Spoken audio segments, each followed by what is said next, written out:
last year musically has been absolutely nothing, except for the fact that I've finished my latest album off. I finished recording it in 2019 and was thinking to doing something with it in 2020, but when the COVID came in, then I just sort of left it. And this new album, I started recording it about 5 years ago. I just did 3 days in a studio with the quartet, with these same guys most of the time, and I did a couple of different lineups of quartets and trios. Just recorded 3 days worth of material of stuff I'd written myself. So I had this kind of unprecedented burst of inspiration back about 6 or 7 years ago, and I wrote a load of stuff, and I decided to record it then, which I did in 2016. And then I spent 2017 kind of supposedly working on adding the horns and strings and things, but I kind of procrastinated to such an extent that I ended up producing a Christmas album. But my parents didn't even have a record player when I was very young. They only got it when I was about 8 or 9, and then I started buying pop singles.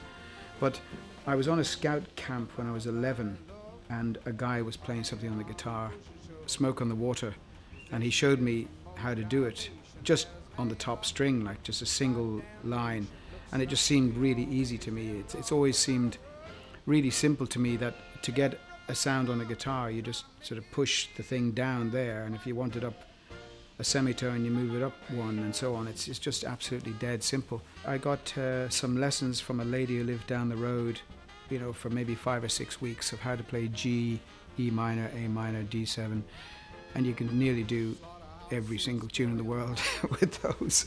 So I kind of went off with the few chords and strumming and so on. And then I didn't really bother anymore with it. So if I was in a situation where there was a guitar once in a blue moon, I could sort of play the chords and we could sing along How Much Is That Doggy in the Window or something like that. And it was only about 2 years later then, I think when I just turned 14,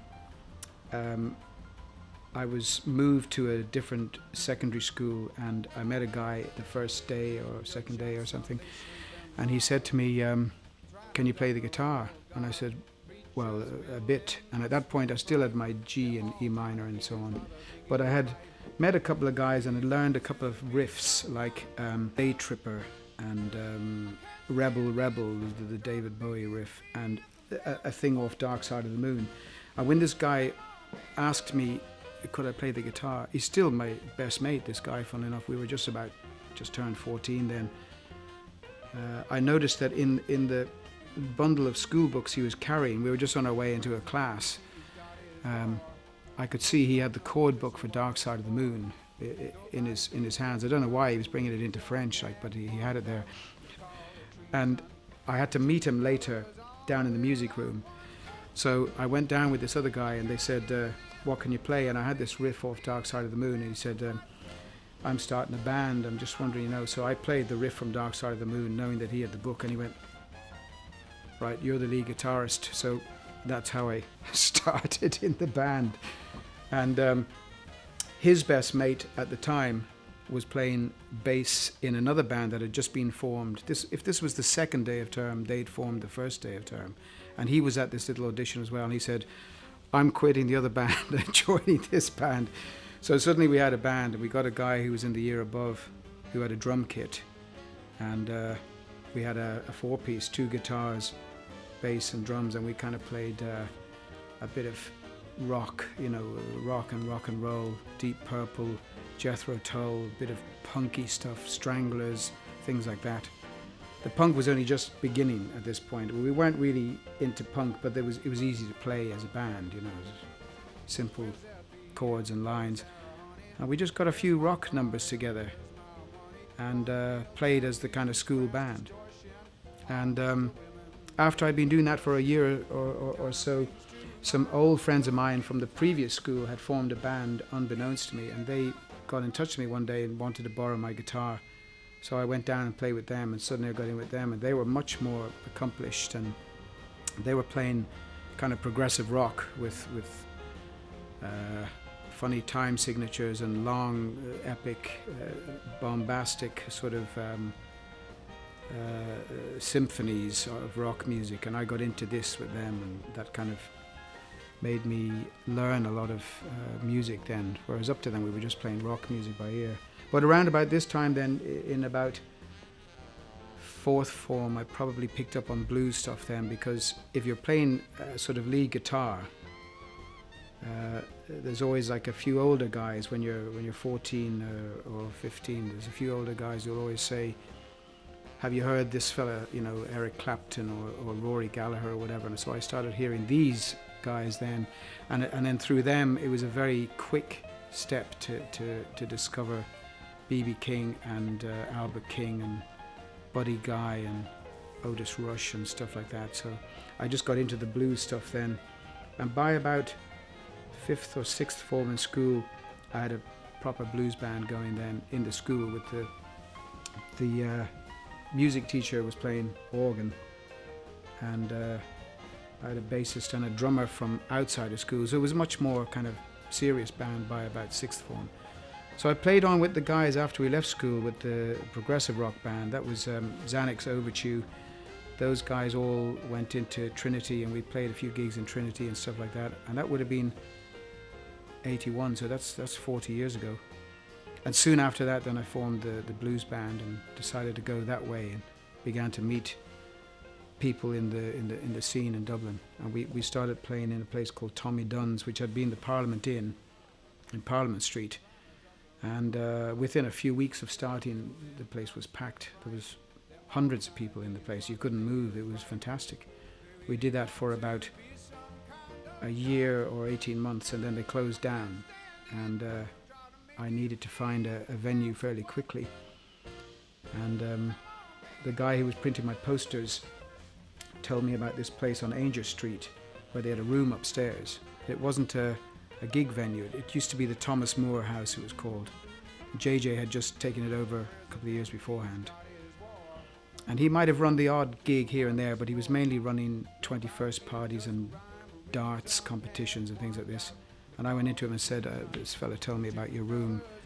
And he knew him. He said, "Oh yeah, come up and have a look." So he sort of said, we'll give it a trial for a couple of weeks or whatever on a Friday night. And that's basically how we started. And that was the Gripewater Blues Band. We went in there, and I think I played it for 31 years then. This septet is something that I bring out every few years when there's enough kind of reason to get a few horns. Normally we play with the quartet. That's Johnny Taylor on piano, Barry Donoghue on bass, and Dominic Mullen on drums, the guys who are here today. But occasionally I add three horns to it, and we have a load of charts that we add just for a bit of fun.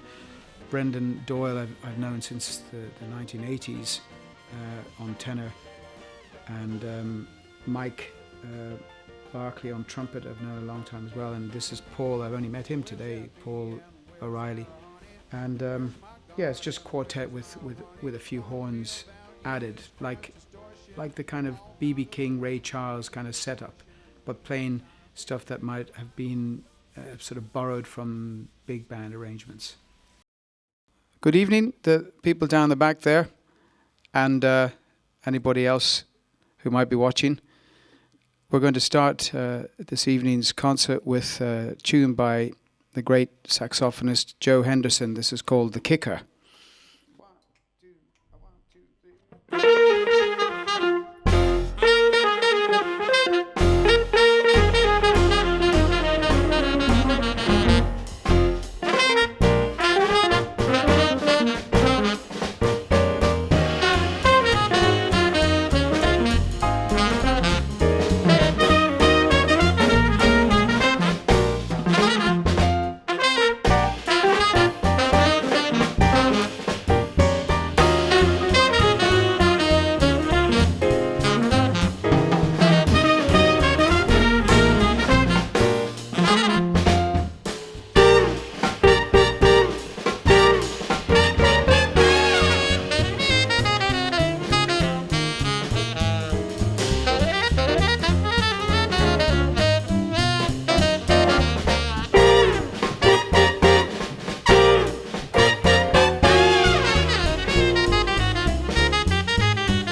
We're going to do a lovely old ballad now. This one written by Harold Arlen. It's called Come Rain or Come Shine.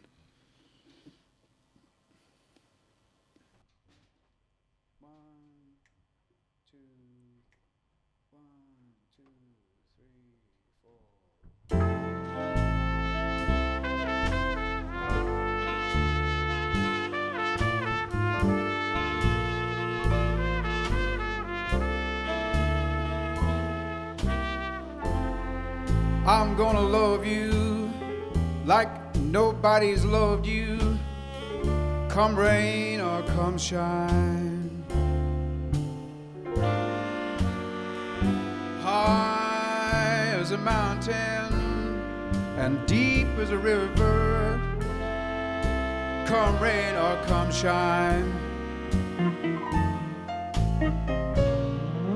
I guess when you met me,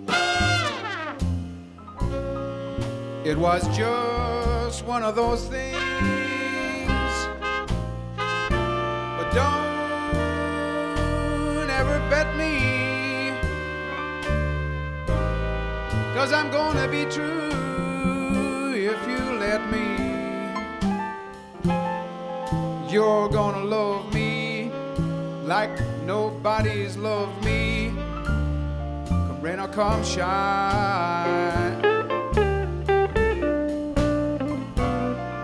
Happy together, unhappy together, and won't it be fine? Days may be cloudy or sunny, and we're out of the money, but I'm with you always.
Love me like nobody's loved me, come rain or come shine.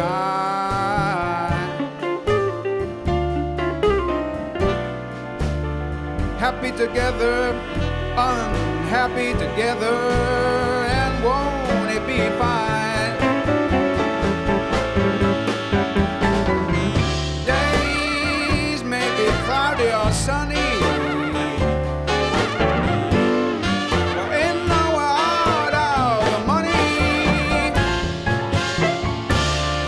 I'm with you always. I'm with you, rain or shine.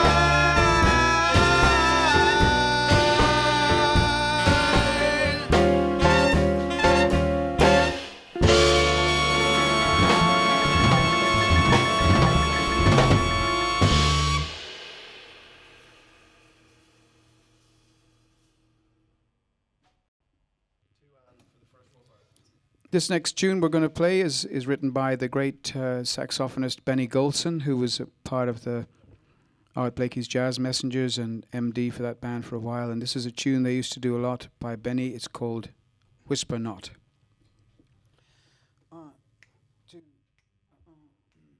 Sing low, sing clear, sweet words in my ear, not a whisper of despair, but love's own prayer. Sing on until you bring back the thrill of a sentimental little tune that died too soon. Our harmony was lost, but you forgave. I forgot. Whisper not of quarrels past. You know we've had our last, so now we'll be on key constantly. Love will whisper on eternally.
Why do we listen when they said it wouldn't last?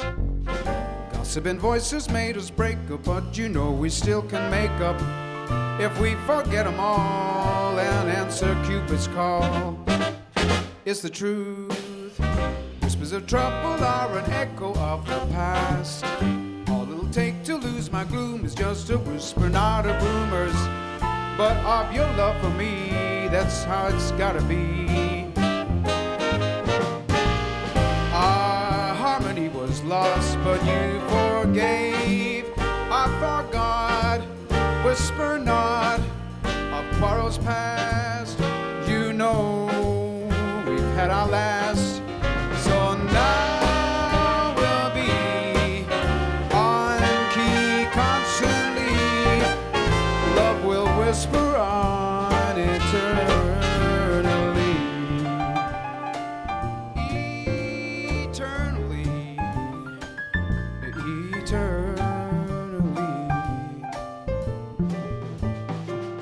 Whispers of trouble are an echo of the past.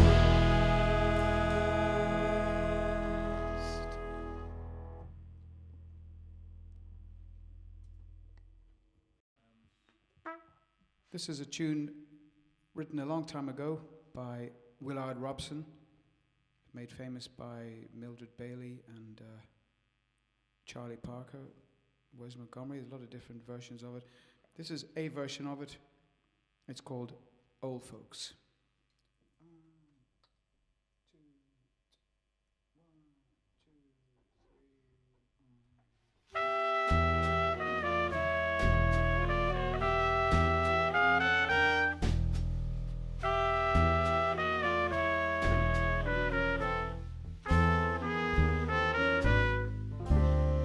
Everyone knows him as Old Folks.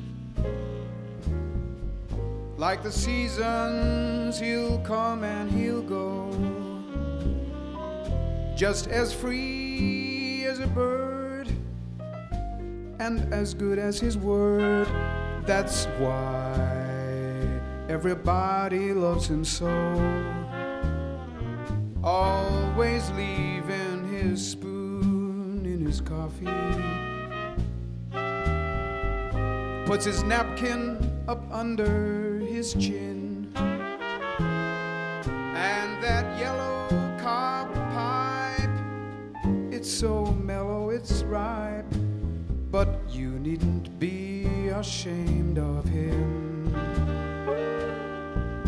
Every evening after supper, what stories he would tell, how he held the speech at Gettysburg for Lincoln that day. I know that one so well. don't quite understand about old folks. Did he fight for the blue or the gray? For he's so diplomatic and so democratic, we always let him have his way.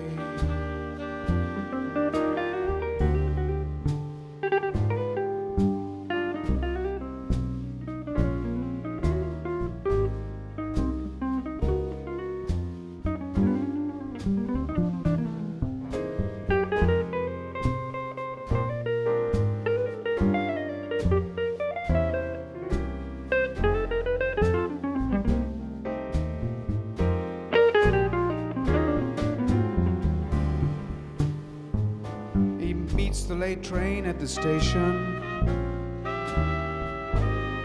sits and whittles when it's overdue, while there's sword in the mail. Every night without fail, he's sipping a little nip or two. Every Friday he'd go fishing way down on Buzzard Lake, but he only hooks a perch or two. The whale got away, so we warm up a steak. Someday there'll be no more old folks. What a sad old town this will be. Children's voices at play will be still for a day. The day they take old folks away. The day they take old folks away.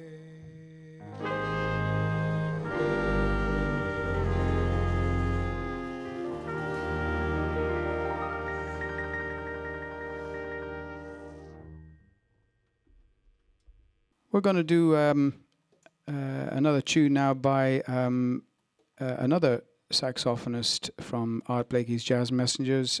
Wayne Shorter wrote this tune. It's called One by One. And we're going to feature our horn players in this one. Mike Barkley on trumpet, Paul O'Reilly on tenor saxophone, and Brendan Doyle on tenor saxophone. One by One.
We're going to finish up now. Just before I do, I'd like to introduce the members of the band. We got the regular Johnny Taylor trio here tonight at the piano. Johnny Taylor. On the bass, Barry Donahue. And at the drums, Dominic Mullen. And we've just finished recording an album. This should be out early next year, early 2022. And we recorded this song called Compared to What, written by the great Gene McDaniels. But we also have got some horns added to that, and the horns were provided by this very horn section that are with us guesting tonight. On the trumpet, Mike Barkley. The tenor saxophone, Brendan Doyle. And also on tenor saxophone, Paul O'Reilly. And this song, Compared to What, is one that, as I say, it's on the new album, which should be out quite soon. But I first started playing this about 25, 26 years ago when I had a quartet back then with the great Johnny Wadham on the drums. We were just remembering this earlier. And this particular version, I took most of the arrangement from the version that Les McCann played at the Montreux Jazz Festival in '68 for his album Swiss Movement. And when I was putting the arrangement together on the bandstand, I asked the great Johnny Wadham, who was playing drums that night, did he know this particular record? And he said, I was at the actual gig. So, cue laughter there. Yeah, so feck it, we'll just play it anyway. It's called Compared to What?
Shove.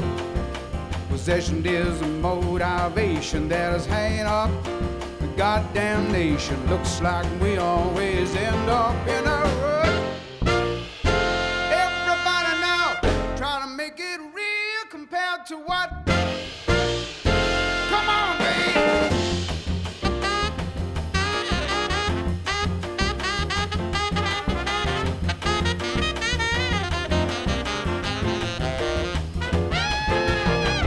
Slaughterhouses killing hogs, twist your children killing frogs, poor dumb rednecks rolling logs, tired old ladies kissing dogs. I hate the human love that's stinking bugs. I can't stand it. Try to make it real compared to what? Come on, baby.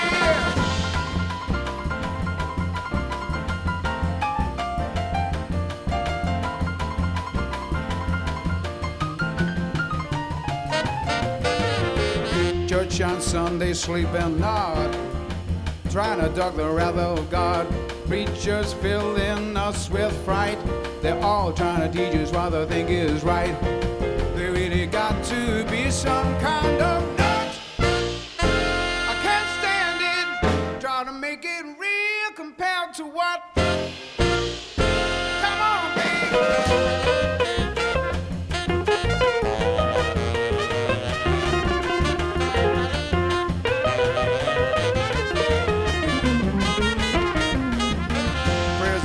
He's got his war. Folks don't know just what it's for. Nobody gives us rhyme or reason. Have one doubt, they call it treason. We're chicken fellas all without one coat. I can't use it. Try to make it real compared to what? Come on, baby.